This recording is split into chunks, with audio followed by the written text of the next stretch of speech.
Somewhere in California right now, a 22-year-old is drowning himself on purpose.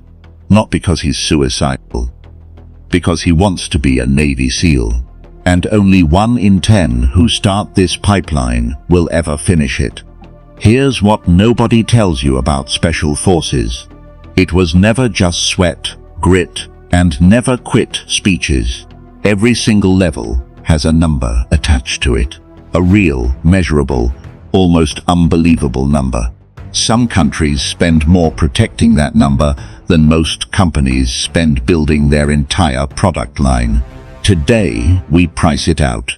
Training cost, gear cost, salary, every dollar it actually takes to build one of these men. From the private who just signed his enlistment papers, to the operators whose budgets are so classified, even the number itself is a secret.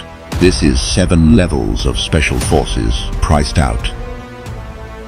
Level 1. Infantry. Before anyone becomes elite, they're just a soldier. Basic combat training.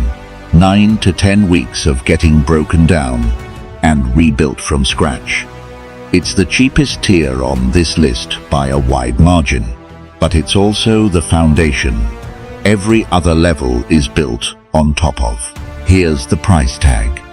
Training cost per soldier, a few $1,000s. Starting salary, somewhere around $25,000 to $30,000 a year. Standard issue gear, rifle, body armor, helmet, kit, lands somewhere between $5,000 and $15,000. This is Tier 1. Everyone who wants to go further has to survive this first. No shortcuts. Level 2. Army Rangers volunteer for more punishment. Longer courses, tougher standards. A selection process built specifically to break the people who aren't ready for it. The pay starts climbing here, with special duty assignment bonuses stacking on top of base salary. The gear gets an upgrade too.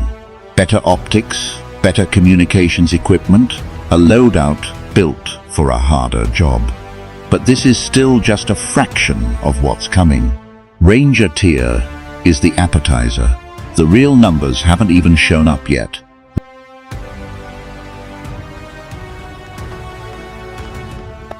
Congratulations, soldier.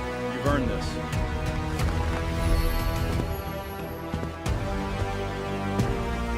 Level 3. Green Berets. This is where the real filtering begins. The Q course. The Special Forces qualification course runs anywhere from 56 to 95 weeks, depending on your job specialty and the language you get assigned.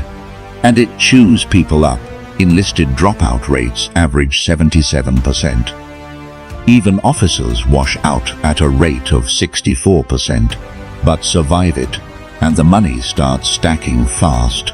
A mid-career Green Beret can pull $70,000 to $100,000 a year once every bonus gets added up.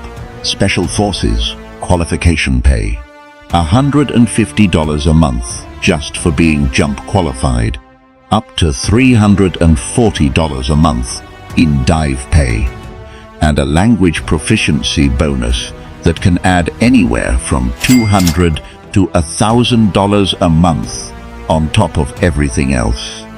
Speaking multiple languages literally pays in this job, sometimes better than an entire promotion would.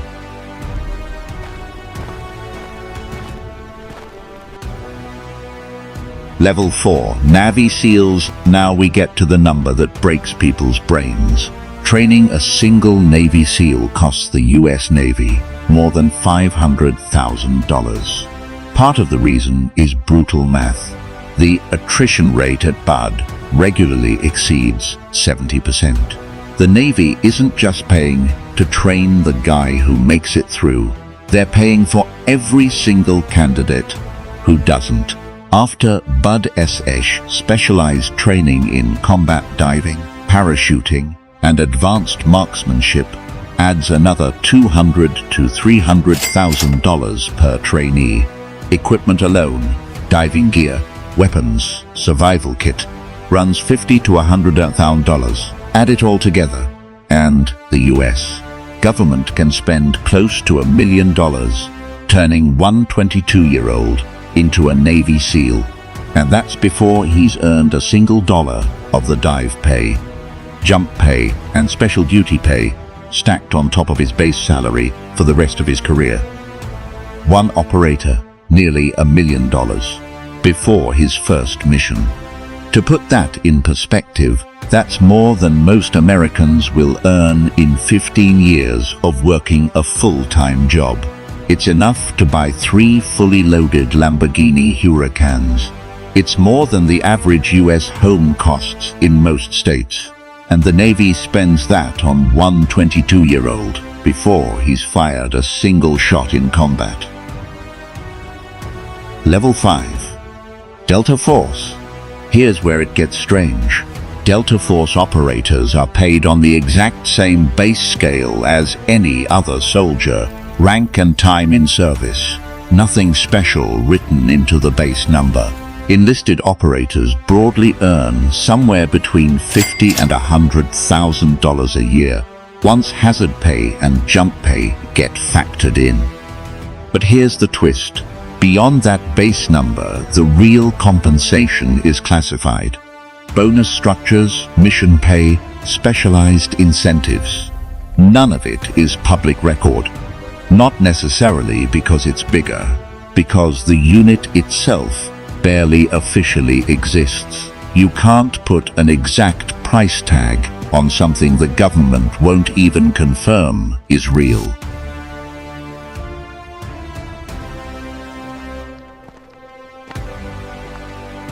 Level 6, DEVGRU, SEAL Team 6. Take everything that already makes a Navy SEAL expensive. Now run it through an even more selective filter, internally known as Green Team.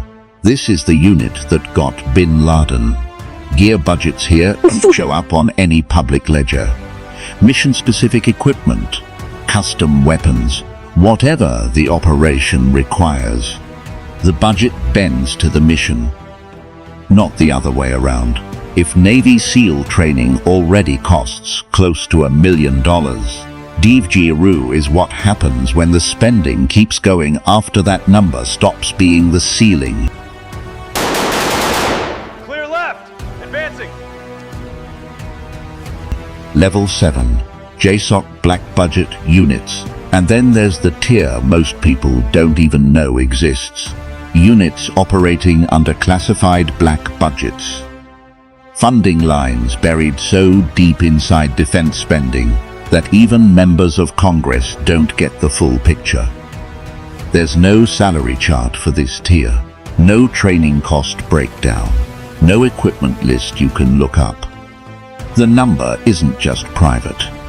It's the kind of number where admitting it exists tells you more than the actual figure ever could.